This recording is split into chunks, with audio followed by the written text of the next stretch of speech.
Oh, hi there. I'm Drew and welcome to my shop.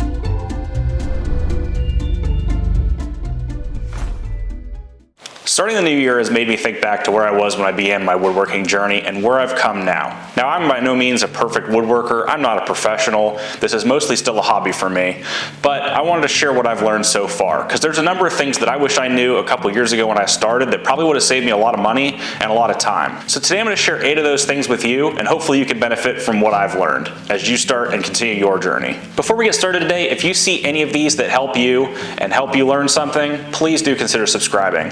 I hope you enjoy. The first thing I want to talk about is probably simple to some people that have been doing this for a while, but maybe you didn't know this. You can get your saw blade sharpened, and you don't have to do it at home.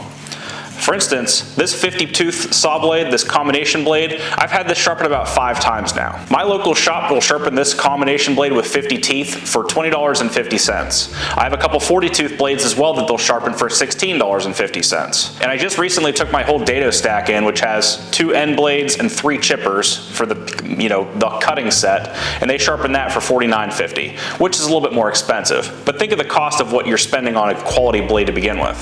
I've also started buying more expensive blades because, as we'll talk about later, some things are worth spending the extra money on because you get a better product. Another service my sharpener provides is tooth replacement. I pulled this blade out one day and realized it was missing 3 teeth off of it. No idea when they broke off or how it happened, but it was missing 3 teeth.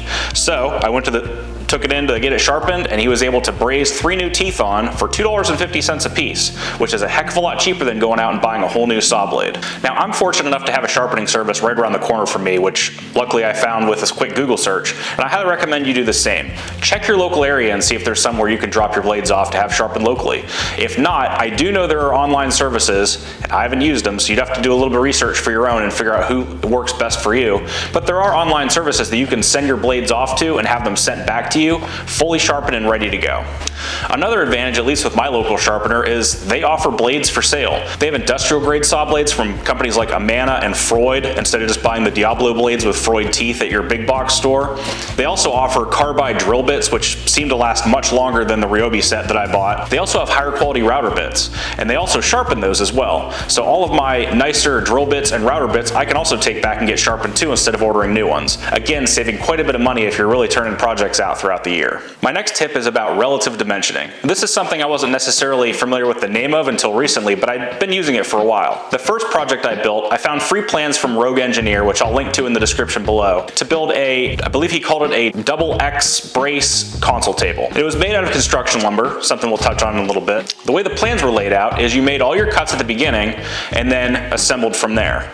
Now, while this can work, especially if you're kind of making a rough project with construction lumber, the better option is to go piece by piece. What I mean by that is instead of laying everything out ahead of time, you cut maybe your outer carcass if you're doing a cabinet, and then you're measuring the inside of that cabinet after the carcass is assembled.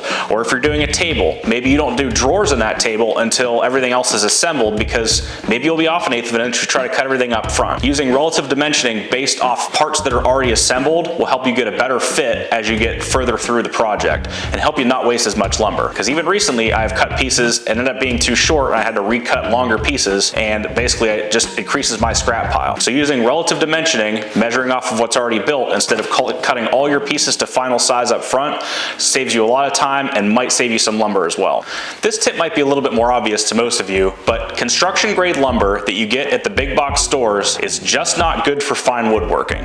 Now, before you hate me, before you unsubscribe and click off this video, hear me out. I know there's a lot of people that still build successfully and build beautiful pieces of furniture with construction grade 2x4s, 2x6s. I was using 2x3s for a while when I modified the trestle table design, but it's not the same quality as the running joke implies. It's all twisted, it is bent, it is just not in good shape when you pick it out, even if you get the best of the pieces. Now, one explanation I heard for this was in a very old Wood Talk podcast episode I was listening to. So I reached out to Shannon Rogers to get a little bit more detail on it, and here's what he said. He explained that while construction lumber is still kiln dried to 6 to 8% moisture, just like your kiln dried hardwoods are that you would buy at an actual lumber dealer, the issue is they do it so quickly that the centers actually stay to a higher percentage, typically around 18%. So when the construction lumber comes back out of the kiln, it just bends and twists because there's still moisture in the center, even though the outsides are fully dried to 6 to 8%.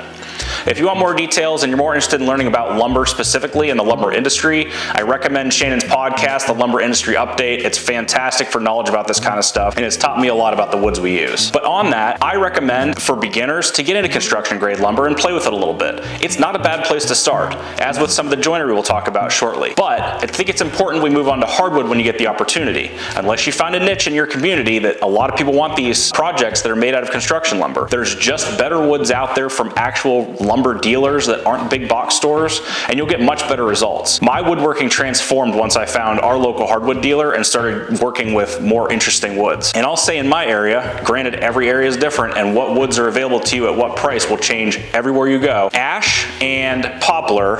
Poplar's not something I work with often, but ash I use quite a bit, and it's only 40 cents a board foot more than buying 2x4s from Home Depot last time I checked the prices. So for me, it was a no-brainer to start working with ash, and frankly, it's easier on my tools, it seems like.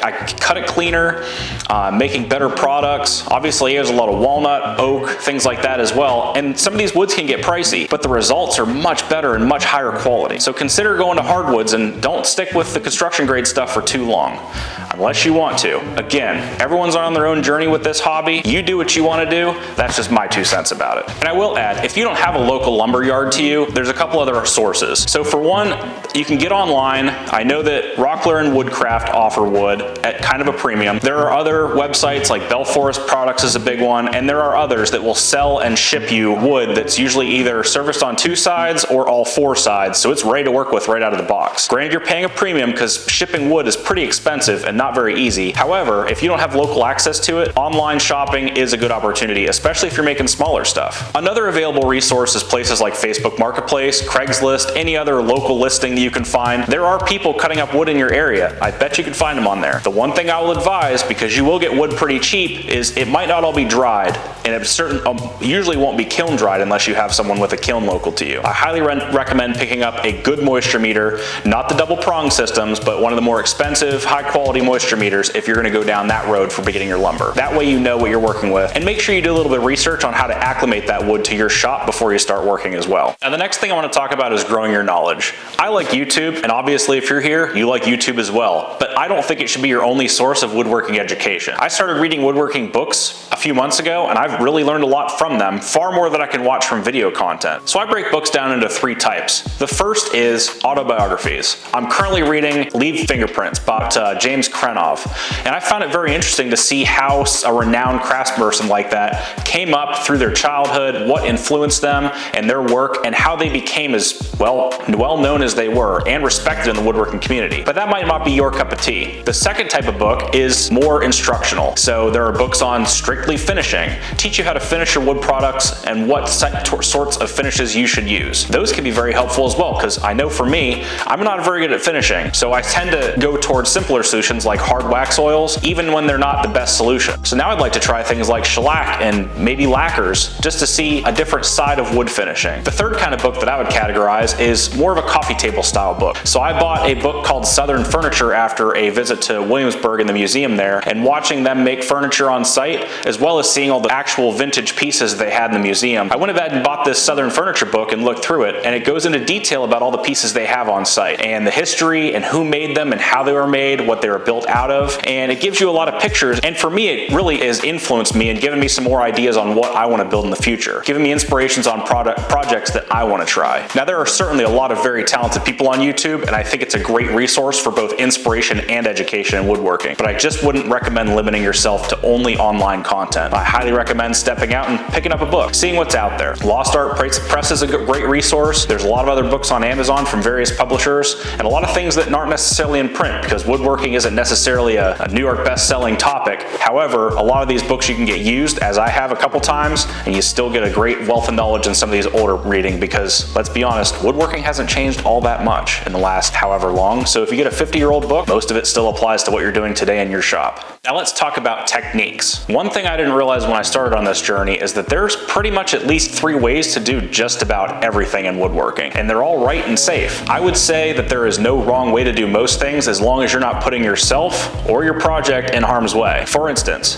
When I started woodworking, I mostly used pocket hole joinery, or just pocket holes if you don't consider them joinery. Hot topic, leave your opinion in the comments below if you feel like you need to. Now I'm in mortise and tenon for most of my construction. When I got into mortise and tenon, I bought a hollow chisel mortiser. I have a little benchtop model that I have a video on my channel if you want to check that out, and I used it for 2 projects or so. Then I built a small joinery bench, and now I cut my mortises by hand, and I get more enjoyment out of doing it by hand. Another option is using a router to hollow out your mortises, and either rounding over your tenons so that they fit inside the rounded out mortises, or squaring off your mortises and using square tenons. Either way works fantastic. The other, maybe slightly more controversial option is buying a domino. For only $1,100, you too can have a Festool domino in your shop and join boards in half the time. And it's a great option if you're trying to produce a lot of pieces quickly, and there's no doubt in my mind they will hold up for years and years just as much as a traditional mortise and tenon will. So, all these options are great options. They are all available to you. It all comes down to how you want to work and what you want to do. There's no wrong answer, as long as you're safe about it. Another example is simply cutting a board to length. We all have to do it. That's a basic part of woodworking. I used to do all that on my miter saw because the basic Craftsman table saw that I had at the time terrified me to use for anything I didn't have to use it for. But now that I have a decent table saw, I do all my final cross cutting to length on the table saw. I will rough dimension on the miter saw occasionally, just if it makes it easier for handling pieces for the project, but I use the table saw for all my final cuts. Additionally, for cutting to length, a circular saw works great, a track saw works great if you have one of those. A jigsaw works fantastic. I see a lot of people do that. Or you could just have a handsaw, traditional. Anything you want to do to cut that board to length, if it works for you, it works. So don't be afraid to try different techniques, see how other people do things, maybe try it out, maybe you like it, maybe you don't. Maybe it saves you time, maybe it saves you money, maybe it doesn't do either one, but you get more enjoyment out of it. It's up to you, and there is no wrong answers. So explore different options for all the things you're doing in your shop. The next topic is going to be a little bit controversial, and that is you get what you pay for when you buy tools and when you buy wood, but this is about tools. For instance, the first hand plane I ever purchased was this Cobalt number 4 that I'm sure you've seen at your local Lowe's if you have a Lowe's. And then I bought it, used it once, and it sat in my drawer for the next 1.5 years. And you know why? Because it was a piece of crap. For the money I paid for it, I would expect nothing less now that I know what I know now. So I recently got this back out, knowing a lot more, watching some of Rex Krueger's videos, and I'll link to his channel below, and seeing him and Matt Estlea also take a very cheap hand plane and get it tuned up so that it was actually usable, I decided to try it for myself. And I've gotten this one a little bit more serviceable. But I was very disappointed, and buying that cheap tool set me back on using hand tools for quite a while because that's what I thought they were all like. Then, working with Bridge City, I got this mini block plane. I will tell you that getting this out of the box, it worked perfectly. I pulled it out, I set the depth of my iron,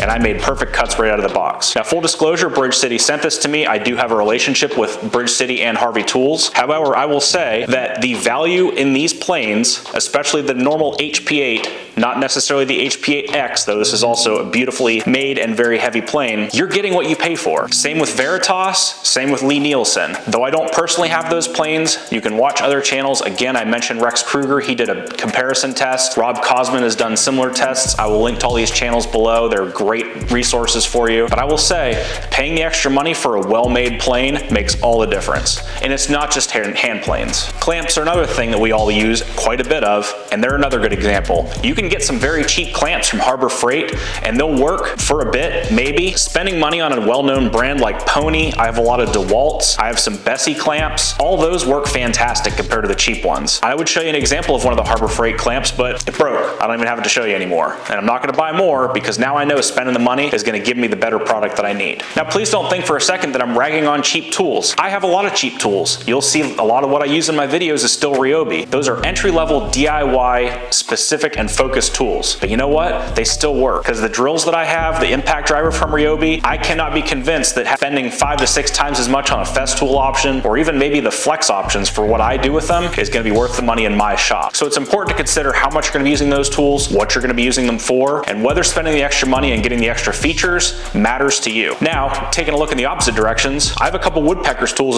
as well. These come in handy. However, if you just need to make straight lines a lot, this probably isn't worth the money money for you. So don't necessarily go out and feel like you need to buy woodpecker's tools or any of the other expensive brands just because you see other people using them on YouTube. Get a straight edge. Now, one thing I have heard people say is instead of getting a whole set of woodpeckers or even Starrett machinist squares, maybe get yourself one that you know is made to really tight tolerances, and then when you go and buy yourself a cheap square or another cheap measuring implement, test it against the one that you know to be good, and then you know if all your stuff is going to be square in the end. For a lot of people and what they're making, one of these cheap speed squares is just plenty. However, I know because I have a nice Bridge City tri-square, I can test and make sure that it is indeed square, or at least square enough for the application I need it for. That way I know that the one I got is good enough, because these are not made to the same quality as these or the woodpeckers. So again, you get what you pay for, but sometimes this will be good enough for you. Two last examples. The only Festool item I own to date is a 5-inch orbital sander, and going from the Ryobi palm sander running off a battery to that Festool with actual dust collection attached to it and everything has been a lifesaver. If you spend a lot of time sanding like most of us do, having and spending the extra money on a quality tool makes a world of difference and makes that sanding that we all love to hate a little bit better, and you're going to spend a lot of time doing it, so maybe that's one place it's worth spending the extra money. My final example is Drew over at Witt Works. I'll link to his video below. He tested a shop vac setup compared to Festool's dust extractor, and he got some equipment, did tests right pretty thoroughly in my opinion, and he was able to determine whether or not it was worth spending the extra money on the Festool or just getting a shop vac and beefing it up into getting all the accessories and filters for that. So that's a great video, worth the watch, and kind of helps emphasize my point that sometimes you're better off spending the extra money and sometimes you're not. So go check out his video and see what his results were. Expanding on the idea of tools, not to linger on tools for too long, but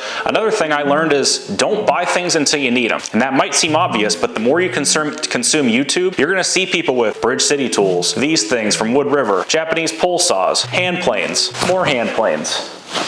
All these tools that you're gonna think, man, I can't make anything unless I have those. Are you sure? Like I said before, there's many different techniques for doing the same thing. Maybe try something different. If you see that, again, like the domino is a great example. If you're spending hours cutting a lot of mortises and you see someone else use a domino and go zzz, and they're done, and that would save you a lot of time and increase your productivity and you would enjoy that, save your money and go for it. But don't buy it because you see someone else use it. Buy it because you see a legitimate need for a tool, and don't buy it until you do. I'll also say, having used the hollow chisel mortiser and learning how to hand cut mortises, I am now at a point where while I would still like to hand cut them from time to time, I'll be honest, I intend to get a domino at some point, because there's some projects that I'm building for myself or family that being able to get it out the door a little bit quicker with just about the same amount of quality is a value to me. So at some point I probably will be getting myself a domino, but it's not right for everyone, and I don't recommend tools like that for everyone. My last piece of advice is about the different niches in woodworking. There is fine furniture. There's a lot of people making cutting boards, butcher blocks, charcuterie boards, serving trays, and they're happy doing that. There's people making small toys, crafts, knickknacks. There's people making farmhouse and rustic style things out of this construction lumber we talked about before. There are turners, there are carvers, epoxy and resin tables and furniture and items. But my point is, there's a lot of different niches to explore, and don't feel like you need to pigeonhole yourself into one category or the other. Get out there and try different things. Maybe you find something you like you didn't expect to. Maybe you find something that you really like that you want to stick with and don't want to venture outside. One thing I got stuck doing when I started doing this was every time someone asked me to make them something, or a new client requested a special order, I would not say no. I would try new things, I would explore new things, and two things came from that. One, I was able to determine what I do and don't like to make, and two, I learned how to say no, because sometimes people will come to you with an idea that it's just not what you enjoy doing, and it's okay to say no. If you don't enjoy doing it, don't do it, especially if you're just a hobbyist. If you're trying to make money, maybe there's a little bit of a different motivation there, but don't be afraid to say no to people and stay in a lane you want to stay in, or continue to explore. Again, the hobby is yours and do with it what you want, but consider what you want to do and don't get pulled away from that, or do. I don't know, this one's confusing, because like I said earlier, I started off in farmhouse furniture when I was going back to work full time at my day job. Instead of doing farmhouse furniture, I wanted to get into something that I could have maybe be selling online, so I got into cutting boards, charcuterie boards, all that sort of stuff. I did a couple craft shows. I quickly learned I do not like craft shows, so I stopped doing craft shows. I still keep a few cutting boards and things like that on hand because I do have friends and family that will call me and say, hey, I need a last minute gift, can you engrave this for me real quick? So it's nice to have those things on hand, especially now that my main focus is custom furniture, fine furniture, at least in my opinion, using proper joinery with all hardwoods. boards, because the cutoffs you get from that are often enough to make a cutting board. So instead of wasting that wood, you can now use your scraps, make something to have on hand, and then when someone needs a quick gift, hey, here's how much it is, I'll engrave it, you can pick it up tomorrow. It's a nice thing to have on hand. But with that said, follow your own journey, follow your own path, find what you enjoy, and learn a lot along the way. If you have a tip that you wish you'd have known when you started woodworking, leave it in the comments below and maybe I'll feature it in a future video and give you credit. If you enjoyed anything in this video, please click like and please subscribe. We're working on growing the channel and your subscription means a lot, even if you don't intend on watching every video. I understand. Watch the ones you like, ignore the ones you don't. But please subscribe. There's a link below to all the videos I've talked about and all the channels I've discussed, people doing great things, people I follow. There's also links to merchandise, hats, shirts, stickers, whatever you want. And there's a list on my website of all the products that I use. I'm not going to fill up the description with that. You can go check out what I use. I try to keep that list as up to date as possible so you can see what I'm using in my shop. My last piece of advice beyond the 8 things I learned is just get out in your shop and make something. It's great to read books, as I discussed, and it's great to watch a bunch of YouTube videos and follow everyone on Instagram and see what everyone else is making. But if you're not using that as inspiration to go get out in your own shop, what are you doing? Go make something. Have a great day.